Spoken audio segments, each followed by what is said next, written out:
Hello everyone, welcome back to my channel. Let's learn with Gayatri. BSc computer science fifth semester ఎవరైతే చదువుతున్నారో students వాళ్ళకి total 4 major subjects ఉంటాయన్నమాట. So 4 major సబ్జెక్ట్స్లో one of the main major subject వచ్చేసి first one web interface designing technologies.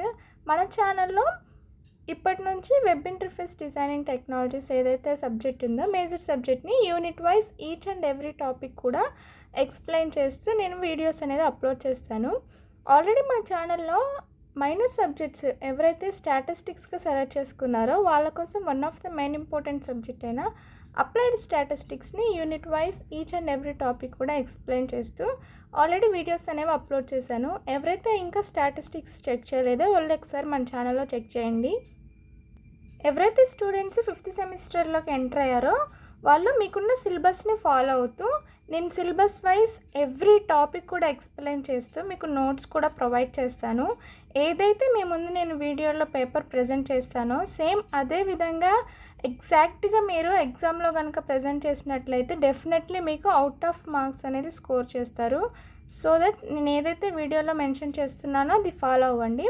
ఈ video నుంచి నేను web interface designing technologies nothing but web technologies major subject ఏదైతే ఉందో ఇది కంప్యూటర్కి సంబంధించిన పేపర్ అనమాట. సో ఇది మేజర్ సబ్జెక్ట్ అనమాట. ఫస్ట్ మేజర్ సబ్జెక్ట్ మీకు ఫస్ట్ ఎగ్జామ్ కూడా ఇదే ఉంటుంది. సో దీనికి సంబంధించి unit wise each and every topic కూడా ఎక్స్ప్లెయిన్ చేస్తూ నేను వీడియోస్ అనేది అప్లోడ్ చేస్తాను. విత్ నోట్స్ కూడా డైరెక్ట్ మీకు వీడియోలోనే ప్రొవైడ్ చేస్తాను. ఈ వీడియోలోకి వచ్చేసరికి ఈ web interface designing technologies major subject అనేది మీకు 70 మార్క్స్ పేపర్ అనమాట. 70 మార్క్స్కి ఉంటుంది. అలాగే 30 మార్క్స్ మీకు ఇంటర్నల్స్ ఉంటాయి. టోటల్ మీకు 100 మార్క్స్కి ఉంటుంది. అండ్ 50 మార్క్స్ మీకు ప్రాక్టికల్ ఎగ్జామ్స్ ఉంటాయన్నమాట. 50 మార్క్స్ ప్రాక్టికల్ ఎగ్జామ్స్ ఉంటాయి. చూడండి, ఒక సబ్జెక్ట్ మీకు 150 మార్క్స్ ఉంటాయన్నమాట. ఒక సబ్జెక్ట్కి 150 మార్క్స్ డిపెండ్ అయి ఉంటాయి. ఈ వెబ్ ఇంటర్ఫేస్ డిజైనింగ్ టెక్నాలజీస్ అనేది చాలా ఈజీ సబ్జెక్ట్ అనమాట. దీంట్లో మీరు వెబ్సైట్స్, వెబ్ పేజెస్ బిల్డ్ చేస్తారు. వెబ్సైట్స్ ఉంటాయి, దీంట్లో కోడింగు, ప్రోగ్రామింగ్స్ ఉంటాయి. అన్నీ నేను మీకు క్వశ్చన్తో పాటు టాపిక్స్తో పాటు ఎక్స్ప్లెయిన్ చేస్తాను. Very very important subject and చాలా ఈజీ చాప్టర్ అనమాట. ఏదైతే నేను చెప్తున్నానో అది మీరు యాజ్ ఇట్ ఈజ్ ఫాలో అవుతే మీకు చాలా సింపుల్గా ఉంటుంది.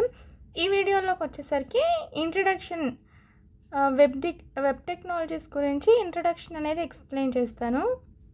మీరు సిలబస్ చెక్ చేసుకున్నట్లయితే సిలబస్లో మీకు యూనిట్ 1కి సంబంధించి ఫస్ట్ మెయిన్ టాపిక్ వచ్చేసి ఇంట్రడక్షన్ టు వెబ్ డిజైనింగ్ అనమాట. సో మీకున్న సబ్జెక్టే, అసలు సబ్జెక్ట్ గురించి మీరు తెలుసుకోవాలి కదా. సో మీకున్న subject web interface designing technologies. So web interface designing technologies అంటే ఏంటో నేర్చుకోవాలి కాబట్టి మీకు ఫస్ట్ టాపిక్ సిలబస్లో అదే ఉంటుంది, introduction to web designing. Web designing అంటే ఏంటి? సో ఈ వెబ్ డిజైనింగ్లో మీరు స్టార్టింగ్ డెఫినేషన్ నేర్చుకుంటారు వెబ్ డిజైనింగ్ అంటే ఏంటి అని. అండ్ మీకు ఈ సబ్జెక్ట్ గురించి తెలియాలంటే మీకు కొన్ని టర్మ్స్ తెలియాలి. So that is client, server, resource, internet, IP address, website. And వెబ్సైట్లో 2 టైప్స్ ఉంటాయి, డైనమిక్ అండ్ స్టాటిక్. అండ్ మీకు డబ్ల్యూడబ్ల్యూ అంటే ఏంటో తెలియాలి, యూఆర్ఎల్, డిఎన్ఎస్. సో ఇలా టర్మ్స్ అనేవి ఉంటాయి. ఈ ఫ్యూ టర్మ్స్ గురించి తెలిస్తే ఇదే మీకు overall introduction to web designing క్వశ్చన్కి ఆన్సర్ అనమాట. చూస్తున్నారు కదా నోట్స్, ఇదే విధంగా మీరు ఎగ్జామ్లో ప్రజెంట్ చేస్తారు. సేమ్ వీడియోని పాజ్ చేసుకొని మీరు నోట్ చేసుకోవచ్చు.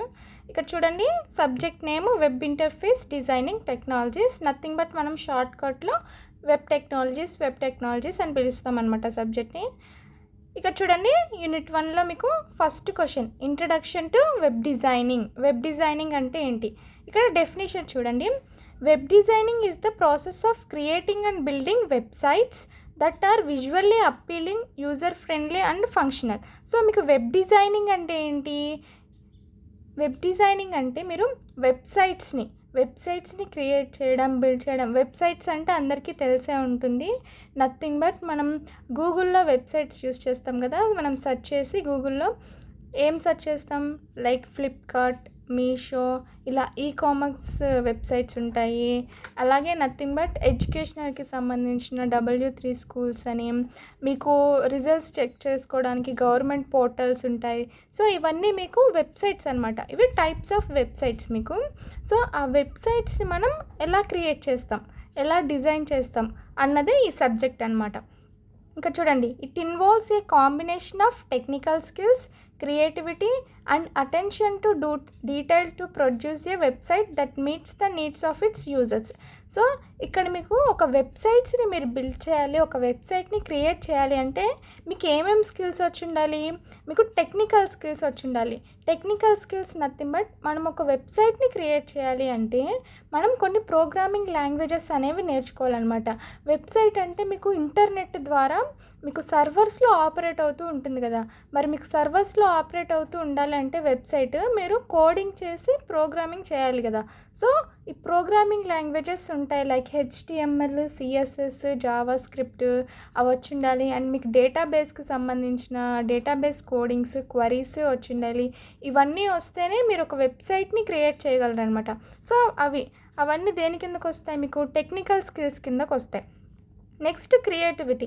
మీరు ఒక వెబ్సైట్ని ఓపెన్ చేసినప్పుడు మీకు ఆ వెబ్సైట్లో మీకున్న కలర్స్ కానీ, ఫాంట్ సైజ్ కానీ, మీకు ఆ అలైన్మెంట్, టెక్స్ట్ అలైన్మెంట్ మీకు ఎలా కనిపిస్తుంది. సో అది మీకు క్రియేటివిటీ అనమాట. మీకున్న థింకింగ్ని బట్టి, మీకున్న క్రియేటివిటీని బట్టి మీకు నచ్చినట్టు మీరు ఆ వెబ్సైట్ని డిజైన్ చేసుకోవచ్చు అనమాట. So nothing but creativity and attention to detail to produce a website that meets the needs of its users. So మనం ఒక వెబ్సైట్ని క్రియేట్ చేస్తున్నాము అంటే సో అది మనకి యూజర్స్కి అవైలబుల్గా ఉండాలి, ఎండ్ యూజర్స్కి. సో మనం వెబ్సైట్కి ఫౌండర్ అనుకోండి, వెబ్సైట్ మనమే క్రియేట్ చేసాము. సో క్రియేట్ చేసిన వెబ్సైట్ని మనం ఒక్కళ్ళమే యూజ్ చేయం కదా. సో అవి మనకి ఎండ్ యూజర్స్కి అవైలబుల్గా ఉండాలి. సో ఆ విధంగా యూజర్స్ యొక్క నీడ్స్ని అవి ఫుల్ఫిల్ చేసేలాగా మనం ఒక వెబ్సైట్ని క్రియేట్ చేయాలన్నమాట. So this is the definition of web designing. Web designing is nothing but creating a website. వెబ్సైట్స్ని క్రియేట్ చేయడంనే వెబ్ డిజైనింగ్ అని అంటారు. డెఫినేషన్ తర్వాత మీకు కొన్ని టర్మ్స్ అనేవి తెలియాలని చెప్పాను కదా. సో అవి ఫండమెంటల్ ఆస్పెక్ట్స్ ఆఫ్ వెబ్. ఒక వెబ్కి సంబంధించిన కొన్ని ఫండమెంటల్స్ అనేవి ఉంటాయి. సో అవేంటో ఇక్కడ చూడండి. First one client. So client అంటే ఏంటి? మీరు వినే ఉంటారు జనరల్గా కంప్యూటర్ స్టూడెంట్స్ ఫస్ట్ సెమిస్టర్ నుంచి ఎవరైతే BSc కంప్యూటర్ సైన్స్ స్టూడెంట్స్ ఉంటారో ఈ టర్మ్స్ అన్నీ కూడా మీకు ఫస్ట్ సెమిస్టర్ నుంచి వస్తూ ఉంటాయి. టర్మ్స్ వినే ఉంటారు. సో తెలియకపోయినా పర్లేదు, మనం స్క్రాచ్ నుంచి నేర్చుకుందాం. ఇక్కడ చూడండి, క్లయింట్ అంటే ఏంటి? A client is any computer or hardware or software program that connect to server over a network which requires and gets resources from server and uses services provided by the server. ఇక్కడ client అంటే ఒక computer అవ్వచ్చు, ఒక hardware అవ్వచ్చు, are ఒక software program అవ్వచ్చు అనమాట. So అది సర్వర్కి కనెక్ట్ అయి ఉంటుంది ఓవర్ నెట్వర్క్ ద్వారా సర్వర్కి కనెక్ట్ అయి ఉండి సో ఆ సర్వర్ నుంచి సర్వర్కి రిసోర్సెస్ కోసం రిక్వెస్ట్ పంపించడం ఆర్ సర్వర్ నుంచి రిసోర్సెస్ని తీసుకోవడం. సో ఇలా చేస్తూ ఉంటుందన్నమాట. సో అవన్నీ ఎవరు ప్రొవైడ్ చేస్తారు? మనకి సర్వర్ ప్రొవైడ్ చేస్తుంది రిసోర్సెస్ని. సర్వర్ ప్రొవైడ్ చేసే రిసోర్సెస్ని తీసుకోవడం, రిసోర్సెస్ కోసం రిక్వెస్ట్ చేయడం. ఇప్పుడు డైరెక్ట్ హ్యూమన్ ఉన్నారు, మనం డైరెక్ట్గా యూజ్ చేయలేం కదా సర్వర్స్ని. సో మనకు ఒక మీడియేటర్ కావాలి. సో ఒక క్లయింట్. సో మనకున్న మీడియేటర్ క్లయింట్ని యూజ్ చేసుకొని మనం సర్వర్కి రిక్వెస్ట్లు పంపిస్తాం రిసోర్సెస్ కోసం. సో ఆ విధంగా మనకి క్లయింట్ అనేది యూజ్ అవుతుంది. ఇక్కడ చూడండి, నెక్స్ట్ సర్వర్ అంటే ఏంటి? A server is any computer or hardware or software program. So మనకి సర్వర్ కూడా ఏంటి? ఒక సాఫ్ట్వేర్ ప్రోగ్రామ్ అవ్వచ్చు, ఒక కంప్యూటర్ అవ్వచ్చు, ఒక హార్డ్వేర్ అయ్యి ఉండొచ్చు. So that response to client request in a network. So ఏదైతే మనం క్లయింట్ని యూజ్ చేసి సర్వర్కి రిక్వెస్ట్ పంపిస్తామో సో పంపించిన రిక్వెస్ట్కి మనకి సర్వర్ అనేది రియాక్ట్ అవుతుంది, రెస్పాండ్ అవుతుంది and provides resources and services to clients. Client ఏదైతే రిక్వెస్ట్ పంపిస్తుందో దానికి రెస్పాండ్ అయ్యి క్లయింట్ రిక్వెస్ట్ చేసిన రిసోర్సెస్ని పంపిస్తూ ఉంటుంది. ఇక్కడ చూడండి, server computer is the repository of resources. So server అనేది ఈ కంప్యూటర్స్ అన్నిటికీ రిపోజిటరీగా వర్క్ చేస్తుంది. ఇక్కడ చూడండి, నేను ఒక డయాగ్రామ్ అనేది ప్రొవైడ్ చేశాను. మీకు ఏ విధంగా ఉంటుంది, మీకు ఇక్కడ ఇంటర్నెట్ ఉంటుంది మిడిల్లో, అంతే కదా. నెట్వర్క్ని యూస్ చేసుకొని క్లయింట్ అండ్ సర్వర్ కమ్యూనికేట్ అవుతూ ఉంటాయి ఒకదానికొకటి. సో క్లయింట్ పంపించే రిక్వెస్ట్ ఇంటర్నెట్ ద్వారా సర్వర్ తీసుకొని సర్వర్ ఏంటి క్లయింట్కి కావాల్సిన రిసోర్సెస్ అనేవి పంపిస్తూ ఉంటుంది. సో బోత్ సైడ్స్ మిడిల్లో ఇంటర్నెట్ అనేది మీడియేటర్గా వర్క్ చేస్తూ ఉంటుంది. ఇక్కడ చూడండి, ఇక్కడ రిసోర్సెస్ అంటే ఏంటి నెక్స్ట్ మనం చెప్పుకున్నాం. సో క్లయింట్ రిక్వెస్ట్ చేస్తుంది రిసోర్సెస్ని, సర్వర్ అనేది రిసోర్సెస్ని క్లయింట్ రిక్వెస్ట్ చేసిన రిసోర్సెస్ని క్లయింట్కి పంపిస్తుంది. మరి అసలు రిసోర్సెస్ అంటే ఏంటి, ఇక్కడ చూడండి. The resources are stored at server computer which could be data, PDF files, HTML files, images, audio, video, etc. which are sent to clients. So ఇక్కడ రిసోర్సెస్ అంటే ఇక్కడ చూడండి, for example you have to cook Maggi. మీరు ఒక Maggi అనేది cook చేయాలనుకున్నారు. So మీరు Maggi cook చేయడానికి మీకు కొన్ని రిసోర్సెస్ కావాలి. ఏం కావాలి, ఇన్స్టెంట్ మ్యాగీ నూడిల్స్ కావాలి, వాటర్ కావాలి, ఫైర్, అలాగే నెక్స్ట్ ఏం కావాలి, బౌల్ కానీ, సమ్ మసాలాస్, వెజిటేబుల్స్. సో ఇవన్నీ కావాలి కదా. ఒక మ్యాగీకి మీకు కావాల్సిన రిసోర్సెస్ ఇవన్నీ అనమాట. సో అలాగే మీరు ఒక వెబ్సైట్ క్రియేట్ చేయాలి అంటే మీకు సమ్ రిసోర్సెస్ అనేవి కావాలి కదా. సో ఆ రిసోర్సెస్ అన్నీ మీకు ఎక్కడుంటాయి, సర్వర్లో స్టోర్ అయి ఉంటాయి అన్నమాట. మీరు వెబ్సైట్ క్రియేట్ చేయడానికి కావాల్సిన రిసోర్సెస్ అన్నీ కూడా మీకు సర్వర్లో స్టోర్ అయి ఉంటాయి. ఆ సర్వర్ నుంచి క్లయింట్ ద్వారా మనం రిక్వెస్ట్ చేసుకొని ఆ రిసోర్సెస్ని తెచ్చుకుంటాం. సో మీకు వెబ్సైట్ క్రియేట్ చేయడానికి కావాల్సిన రిసోర్సెస్ ఏంటి, HTML files, PDF files, images, audio files, video files, applets, ఇలాగనమాట. ఇంకా చాలా ఉంటాయి. సో ఇవన్నీ కూడా మనకి సర్వర్లో స్టోర్ అయి ఉన్న రిసోర్సెస్ అనమాట. సో మనకు కావాల్సిన ఏదైతే వెబ్సైట్ క్రియేట్ చేయడానికి కావాల్సిన థింగ్స్ ఉంటాయో వాటిని మనం రిసోర్సెస్ అని అంటాం. నెక్స్ట్ చూడండి, మనం క్లయింట్ గురించి తెలుసుకున్నాం, సర్వర్ గురించి తెలుసుకున్నాం, అండ్ రిసోర్సెస్ అంటే ఏంటో కూడా తెలుసుకున్నాం. మరి ఇన్ బిట్వీన్ ఇక్కడ ఇంటర్నెట్ ఉంది కదా. సో ఇంటర్నెట్ ఏంటో చూడండి. Internet is a world wide collection of networks used to connect clients and servers across the world globally. So ఈ ఇంటర్నెట్ ఏం చేస్తుంది, ఇది world wide collection of networks అనమాట. మనకి వరల్డ్ మొత్తానికి కనెక్ట్ అయి ఉంటుంది. సో ఇదేం చేస్తుంది, used to connect clients and servers. ఏవైతే క్లయింట్ సర్వర్స్ ఉంటాయో ఈ రెండింటిని కనెక్ట్ చేస్తూ ఉంటుందన్నమాట across the world globally. So మనకి క్లయింట్ ఎక్కడున్నా, సర్వర్ ఎక్కడున్నా సరే గ్లోబల్ వైడ్ మనకి క్లయింట్ని సర్వర్ని కనెక్ట్ చేస్తూ ఉంటుందన్నమాట. సో అదే ఇంటర్నెట్. నెక్స్ట్ చూడండి, fifth one, IP address. So ఇక్కడ IP అంటే ఏంటి అంటే ఫుల్ ఫామ్ ఇంటర్నెట్ ప్రోటోకాల్ అనమాట. సో ఈ IP అడ్రస్ అనేది వినే ఉంటారు మీరు. మీకు టీవీ కనెక్షన్స్కి కానీ, మీరు ఏదైనా సెట్టాప్ బాక్స్ కనెక్ట్ చేసుకోవడానికి, మీకు ఇంటర్నెట్ కనెక్ట్ చేసుకోవడానికి మీకు ఒక IP అడ్రస్ అనేది వాళ్ళు ప్రొవైడ్ చేస్తారు. ఎవరైతే నెట్వర్క్ సర్వీస్ ప్రొవైడర్స్ ఉంటారో, ఇంటర్నెట్ ప్రొవైడర్స్, వాళ్ళు మీకు IP అడ్రస్ అనేది ప్రొవైడ్ చేస్తూ ఉంటారు. సో మీరు వినే ఉంటారు ఈ టర్మ్ IP అడ్రస్ అనేది. సో అదేంటో చూడండి. So IP means internet protocol address is used to identify clients and servers on internet.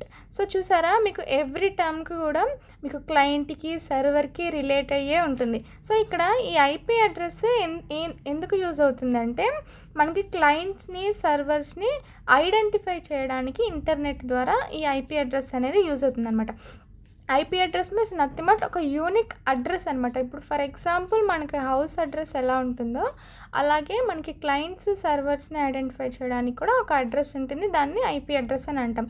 Each computer connected over internet has a unique IP address used to identify it. So మనకి different number of users ఉంటారు, number of computers అనేవి use చేస్తూ ఉంటారు. మరి different కంప్యూటర్కి ఏవైతే ఇంటర్నెట్లో connect అవుతూ ఉంటాయో సర్వర్స్కి డిఫరెంట్ IP అడ్రస్ అనేది ఉండాలి కదా. సో యూనిక్గా ఐడెంటిఫై చేయడానికి దాన్నే IP అడ్రస్ అని అంటాం. ఇక్కడ చూడండి, నెక్స్ట్ వెబ్ పేజ్.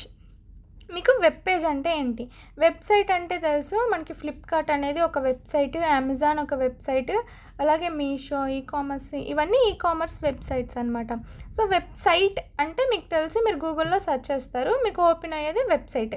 సో ఇక్కడ వెబ్ పేజ్ అంటే ఏంటి? సో వెబ్ పేజ్ అంటే మీరు సెర్చ్ చేయగానే మీకు ఓపెన్ అవుతుంది కదా, అది హోమ్ పేజ్ అనమాట. అదొక పేజ్. మీరు ఏదన్నా ప్రోడక్ట్స్ చూస్తారు కదా ఓపెన్ చేసి, అదొక ప్రోడక్ట్స్ ఓపెన్ చేసింది అదొక పేజ్. నెక్స్ట్ మీరు విష్ లిస్ట్లో కానీ కార్ట్స్లోకి ఓపెన్ చేసినప్పుడు అదొక వెబ్ పేజ్.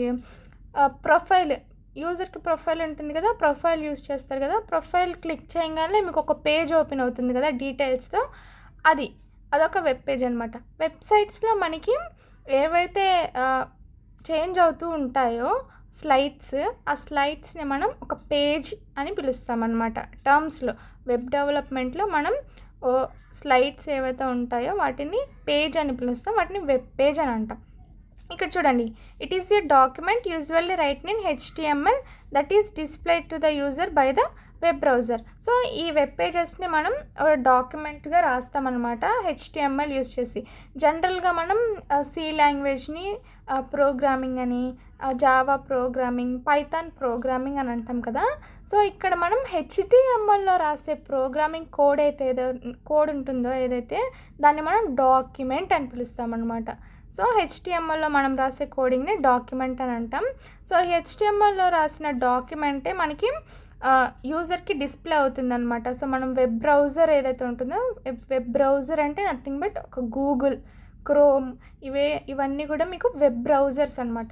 వెబ్ బ్రౌజర్స్లో మీరు ఏదన్నా ఈకామర్స్ ఏదన్నా వెబ్సైట్ని సెర్చ్ చేసినప్పుడు యూజర్స్కి, మీకు యూజర్స్ అంటే నథింగ్ బట్ మనకి డిస్ప్లే అవుతుంది కదా, ఆ డిస్ప్లే అయ్యే స్లైడ్స్నే మనం వెబ్ పేజెస్ అని అంటాం. ఇక్కడ చూడండి, next website. Web phase difference తెలిసింది కదా. నెక్స్ట్ వెబ్సైట్ అంటే మీకు ఒక లైక్ ఫ్లిప్కార్ట్, మీషో, ఇవన్నీ వెబ్సైట్స్ అనమాట. అది ఒక సైట్. మీకు వెబ్ పేజ్ అంటే మీకు వెబ్సైట్లో ఓపెన్ అయ్యే స్లైడ్స్ని మనం వెబ్ పేజ్ అని అంటాం. డిఫరెన్స్ తెలుసుకోండి. వెబ్సైట్ అంటే total overall website, web page అంటే మీకు వెబ్సైట్లో ఓపెన్ అయ్యే పేజెస్ అనమాట. ఇక్కడ చూడండి, a website is a collection of web pages. ఇక్కడ చూసారా, మీకు ఒక వెబ్సైట్ అవ్వాలంటే మీకు collection of web pages, home page అని, మీకు విష్ లిస్ట్ పేజ్ అని, కార్ట్ పేజ్ అని, అలాగే యూజర్ ప్రొఫైల్ పేజ్ అని, ఇలా డిఫరెంట్ కలెక్షన్ ఆఫ్ వెబ్ పేజెస్ని మనం కంబైన్ చేస్తే మనకు ఒక వెబ్సైట్ అనేది వస్తుందన్నమాట under a common domain name. So ఒక కామన్ డొమైన్ నేమ్తో ఉండాలన్నమాట ఈ వెబ్ పేజెస్ అన్నీ. So there are 2 types of websites. మీకు వెబ్సైట్స్లో మనకి 2 types ఉంటాయన్నమాట. అవి స్టాటిక్ అండ్ డైనమిక్ వెబ్సైట్స్. ఇక్కడ చూడండి, స్టాటిక్ వెబ్సైట్ అంటే ఏంటి, డైనమిక్ వెబ్సైట్ అంటే ఏంటి. సో ఈ రెండు కూడా చాలా ఇంపార్టెంట్. మీకు వెబ్సైట్లో టైప్స్ కూడా ఉంటాయి, అవి కూడా తెలుసుకోవాలి. ఇక్కడ చూడండి, స్టాటిక్ వెబ్సైట్. స్టాటిక్ అంటే ఏంటి? A static website always displays fixed content to user at any time and its content do not change based on user actions. మీకు స్టాటిక్ వెబ్ పేజెస్లో ఏంటి అంటే fixed. Static means nothing but fixed అని గుర్తుపెట్టుకోండి. So ఇందులో ఏంటంటే మీకు content ఫిక్స్డ్గా ఉంటుంది. యూజర్ యాక్షన్స్ వల్ల అంటే యూజర్ ఎడిట్ చేయడానికి స్కోప్ ఉండదన్నమాట. మనం ఏదన్నా ఇంక్లూడ్ చేయడానికి, డేటా ఇంక్లూడ్ చేయడానికి, డేటా డిలీట్ చేయడానికి, డేటాని ఎడిట్ చేయడానికి కూడా మనకి స్కోప్ ఉండదు. సో అలాంటి పర్మనెంట్ స్టాటిక్గా ఉండే డేటానే మనం స్టాటిక్ వెబ్సైట్ అని అంటాం. మరి డైనమిక్ వెబ్సైట్ అంటే ఏంటి? Static means nothing but permanent, not changeable. So ఇక్కడ డైనమిక్ అంటే nothing but changeable. So it generates and displays dynamic content to user and its content can be change based on user actions. So ఇక్కడ dynamic వెబ్సైట్స్లో ఏంటి, మనం user actions, మనం డేటాని edit చేయొచ్చు, డేటాని ఇంక్లూడ్ చేయొచ్చు, డేటాని డిలీట్ చేయొచ్చు. సో మనం ఏదైనా యాక్షన్స్ అనేవి పర్ఫామ్ చేయొచ్చు అనమాట. ఇది dynamic means nothing but changeable అనమాట, చేంజ్ అవుతూ ఉంటుంది. మీకు స్టాటిక్ వెబ్సైట్, డైనమిక్ వెబ్సైట్కి మీకు ఎగ్జాంపుల్ చెప్పాలంటే, మీకు సమ్ ఫామ్స్ అనేవి పంపిస్తారు కదా. ఫర్ ఎగ్జాంపుల్, మీకు ఏదైనా రిజల్ట్స్ చెక్ చేసుకోవాలన్నప్పుడు సెమిస్టర్కి సంబంధించి మీరు హాల్ టికెట్ నెంబర్ అనేది పంపిస్తారు కదా. సో హాల్ టికెట్ నెంబర్ అంటే మీరు ఒక యాక్షన్ అనేది పర్ఫామ్ చేస్తున్నారు. సో అది డైనమిక్ వెబ్సైట్ అనమాట. సో అలా అండ్ నెక్స్ట్ ఇక్కడ చూడండి www అందరికీ తెలియాల్సిన టర్మ్ అనమాట, very important. www full form ఏంటి? World wide web. It is a part of internet called as world wide web or W3 అని పిలుస్తారు, ఆర్ సింప్లీ వెబ్. ఇది ఒక వెబ్ అనమాట. సో ఇది వరల్డ్ వైడ్ వెబ్ అని అంటారు. సో ఇది పార్ట్ ఆఫ్ ఇంటర్నెట్లో ఒక పార్ట్ అనమాట. www refers to collection of websites are web pages that can be accessed by users over internet. So మనకు తెలుసు వెబ్సైట్ అంటే కలెక్షన్ ఆఫ్ వెబ్ పేజెస్ అని తెలుసుకున్నాం. వెబ్ పేజ్ అంటే మనకి వెబ్సైట్స్లో ఉన్న స్లైడ్స్, అలాగే collection of websites. So number of users number of వెబ్సైట్స్ని జనరేట్ చేసి ఉంటారు కదా, like Flipkart, Meesho, Amazon, W3 schools, అలాగే మీకు యూట్యూబ్కి సంబంధించి, వాట్సాప్కి సంబంధించి, ఇన్స్టాకి సంబంధించి ఇవన్నీ వెబ్సైట్స్ ఉంటాయి కదా. ఈ కలెక్షన్ ఆఫ్ ఇవన్నీ వెబ్సైట్స్ని ఒక కలెక్షన్గా చేస్తే ఆ కలెక్షన్ ఆఫ్ వెబ్సైట్స్ని మేము ఏమంటారు? www అంటారు, వరల్డ్ వైడ్ వెబ్ అని అంటారు. ఇక్కడ అందరు యూజర్స్ వెబ్సైట్స్ని క్రియేట్ చేసి ఆ వెబ్లో ఇంక్లూడ్ చేసేయచ్చు అనమాట. అప్పుడు యూజర్స్, ఎండ్ యూజర్స్ ఎవరైతే ఉంటారో వాళ్ళు ఈ వెబ్సైట్స్ని యూజ్ చేసుకుంటారు. And next URL. సో ఇక్కడ చూడండి URL ఫుల్ ఫామ్ ఏంటి? URL stands for uniform resource locator. మీకు అందరికీ తెలుసు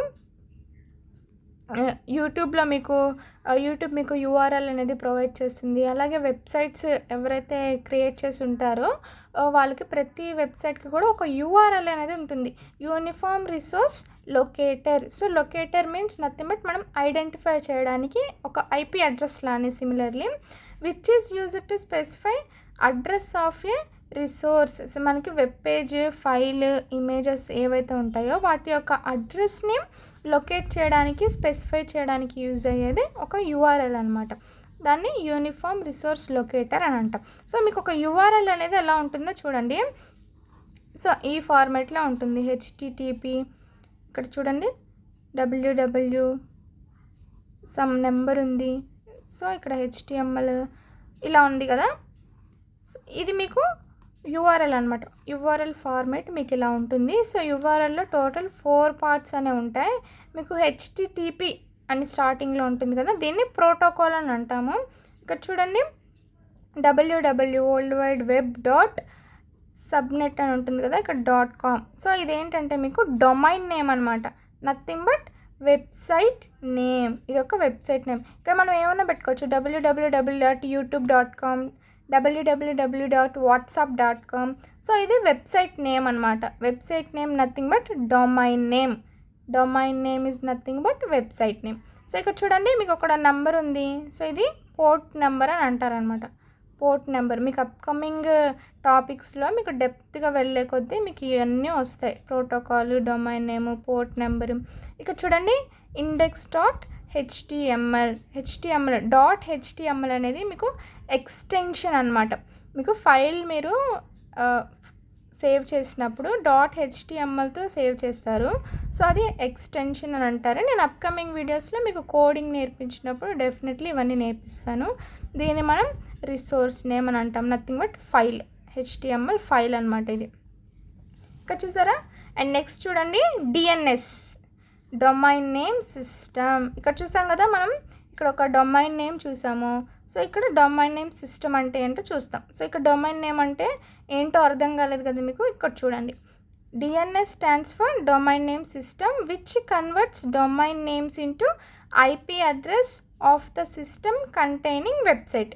సో ఇక్కడ ఈ డొమైన్ నేమ్ సిస్టమ్ ఏం చేస్తుందంటే డొమైన్ నేమ్స్ ఏవైతే ఉంటాయో వెబ్సైట్ నేమ్స్ని మనకి IP అడ్రస్లో కన్వర్ట్ చేస్తుంది అనమాట. IP అడ్రస్ అంటే అందరికీ చెప్పాను కదా, మనకి క్లయింట్స్ని, సర్వర్స్ని ఐడెంటిఫై చేయడానికి యూజ్ చేస్తాం. సో ఇక్కడ చూడండి పైన ఉన్న ఎగ్జాంపుల్ తీసుకున్నాం. ఇది ఒక డొమైన్ నేము. ఈ డొమైన్ నేమ్ని మనం కన్వర్ట్ చేస్తే IP అడ్రస్ ఇలా నెంబర్స్ ఫార్మాట్లో ఉంటుంది. ఓకేనా. ఈ నెంబర్ ఫార్మాట్లో 3 డిజిట్స్ ఉండొచ్చు, 4 డిజిట్స్ ఉండొచ్చు. సో బేస్డ్ ఆన్ వెబ్సైట్ మీద డిపెండ్ అయి ఉంటుంది. నెక్స్ట్ చూడండి HTTP. మనం ప్రీవియస్గా అడ్రస్ చూసినప్పుడు మనకి తెలుసు యూఆర్ఎల్లో ఏం చూసాం, స్టార్టింగ్ హెచ్టిటిపి అనేది చూసాం కదా ప్రోటోకాల్. సో ఇటు ఏంటి చూడండి, it stands for hyper text transfer protocol. ఈ హెచ్టిటిపి అనేది ఒక ప్రోటోకాల్ అనమాట. దాని ఫుల్ ఫామ్ వచ్చేసి హైపర్ టెక్స్ట్ ట్రాన్స్ఫర్ ప్రోటోకాల్ అని అంటాం. It is a protocol used to access resources on the world wide web such as HTML documents. It is used to access web pages through internet. So ఈ ప్రోటోకాల్ని use చేసుకొని ఏవైతే websites ఉంటాయో వాటిని access చేసుకోవడానికి internet ద్వారా use చేస్తామన్నమాట. So ఈ protocols very very important. And next చూడండి హెచ్టిటిపిఎస్. సో ఇక్కడ ఎస్ స్టాండ్స్ ఫర్ సెక్యూర్ అనమాట. మనకి ప్రోటోకాల్స్లో 2 టైప్స్ ఉంటాయి, సెక్యూర్ అన్సెక్యూర్ అనమాట. సో ఈ హెచ్టిటిపి ప్రోటోకాల్ అనేది మనకి అంత సెక్యూర్ కాదనమాట. కొన్ని వల్నరబిలిటీస్ అనేవి ఉంటాయి, సెక్యూరిటీ ఇష్యూస్ అనేది వస్తాయి. ఇక్కడ చూడండి ఈ హెచ్టిటిపి అంటే ఫుల్లీ సెక్యూర్డ్ అనమాట. Hyper text transfer protocol secure. Similarly HTTP. So ఇది కూడా మనకి రిసోర్సెస్ HTML డాక్యుమెంట్స్ని వెబ్సైట్స్ ద్వారా యాక్సెస్ చేసుకోవడానికి ఈ ప్రోటోకాల్ని యూజ్ చేస్తాం, బట్ సెక్యూర్గా ఉంటుందన్నమాట మనకి. So these are the protocols used by client and server to communicate with each other on web. So ఇక్కడ చూడండి మీకు ఒక డయాగ్రామ్ అనేది ప్రొవైడ్ చేశాను. మనకి క్లయింట్ ఉంది, ఇది ఒక వెబ్ బ్రౌజర్, అలాగే సర్వర్ ఉంది. సర్వర్ అనేది కూడా ఒక వెబ్ బ్రౌజర్, వెబ్ సర్వర్. ఇక్కడ వెబ్ బ్రౌజర్, క్లయింట్ అనేది, సర్వర్ అనేది ఒక వెబ్ సర్వర్ ఉంది. సో ఈ రెండింటి మధ్య ఇంటర్నెట్ ద్వారా కమ్యూనికేట్ చేయడానికి మనకి సమ్ ప్రోటోకాల్స్ కావాలి. ఆ ప్రోటోకాల్స్ హెచ్టిటిపి, హెచ్టిటిపిఎస్. హెచ్టిటిపి అంటే కొంచెం సెక్యూరిటీ ఉండదు, సెక్యూరిటీ వల్నరబిలిటీస్ అనేవి ఉంటాయి. హెచ్టిటిపిఎస్ అంటే ఫుల్లీ సెక్యూర్ అనమాట. సో మన డేటా అనేది హ్యాక్ అవ్వకుండా ఎన్క్రిప్టెడ్గా చాలా అంటే ప్రొటెక్టెడ్గా మనకి సెండ్ అవ్వాలి అంటే మనం హెచ్టిటిపిఎస్ అనే ప్రోటోకాల్ని యూజ్ చేస్తాం. ఇక్కడ చూడండి మధ్యలో రిక్వెస్ట్ సెండ్ చేస్తుంది, క్లయింట్ సర్వర్కి రిక్వెస్ట్ సెండ్ చేస్తుంది, అలాగే సర్వర్ క్లయింట్ రిక్వెస్ట్ చేసిన రిసోర్సెస్ని క్లయింట్కి పంపిస్తుంది. చూసారా ఈ విధంగా. సో ఇలా మీరు ఎగ్జామ్లో కూడా డయాగ్రామ్స్ వేస్తూ ఎక్స్ప్లెయిన్ చేసినట్లయితే మీకు ఎక్స్ట్రా మార్క్స్ అనేవి పడతాయి. డయాగ్రామ్స్ బెస్ట్ ఇంప్రెషన్ అనమాట. ఎవరైతే కరెక్ట్ చేస్తారో మీకు ఎగ్జామ్ పేపర్స్, సో వాళ్ళకి ఇంప్రెషన్ అనేది బాగుంటుందన్నమాట డయాగ్రామ్స్ ఉంటే. నెక్స్ట్ చూడండి వెబ్ బ్రౌజర్. ఇక్కడ చూడండి మనం వెబ్ బ్రౌజర్ అన్నాము. వెబ్ బ్రౌజర్ అంటే ఏంటి? Also called as web client is a software that resides at client system which helps users to request resources to the server on the web. Web browser, after getting the web pages from the server, reads, interprets, displays them to the user. So ఇక్కడ చూడండి web browser అంటే nothing but మీకు ఉంటాయి కదా web browsers, Google, Chrome. So ఇవన్నీ web browsers అనమాట. So అవేంటి client side ఉంటాయి. క్లయింట్ అంటే నథింగ్ బట్ మనమే. సో క్లయింట్ సైడ్ ఉంటాయి. సో క్లయింట్ వెబ్ బ్రౌజర్ని యూజ్ చేసుకొని సర్వర్కి రిక్వెస్ట్ పెట్టడం, రిసోర్సెస్ కోసం రిక్వెస్ట్ సెండ్ చేస్తూ ఉంటారు. సో అలాగే సర్వర్ పంపించిన ఏవైతే రిసోర్సెస్ ఉంటాయో మనకి ఈ వెబ్ బ్రౌజర్ ద్వారా మనం చూస్తామన్నమాట డీటెయిల్స్ని. సో ఆ వెబ్ పేజెస్ని. సో ఆ క్లయింట్ ఏం చేస్తుంది, నెక్స్ట్ తీసుకున్న రిసోర్సెస్ని రీడ్ చేస్తుంది, ఇంటర్ప్రెట్ చేస్తుంది, అలాగే మనకి ఎవరైతే యూజర్స్ ఉంటారో వాళ్ళకి డిస్ప్లే చేసి చూపిస్తుంది సర్వర్స్ని, రిసోర్సెస్ని. ఇంకా చూడండి మీకు కొన్ని web browsers, popular web browsers ఇచ్చాను. ఇక్కడ గూగుల్ క్రోమ్ అనేది జనరల్గా అందరం యూజ్ చేస్తాము. Next Internet Explorer, Microsoft Edge, Mozilla Firefox, Opera, safari.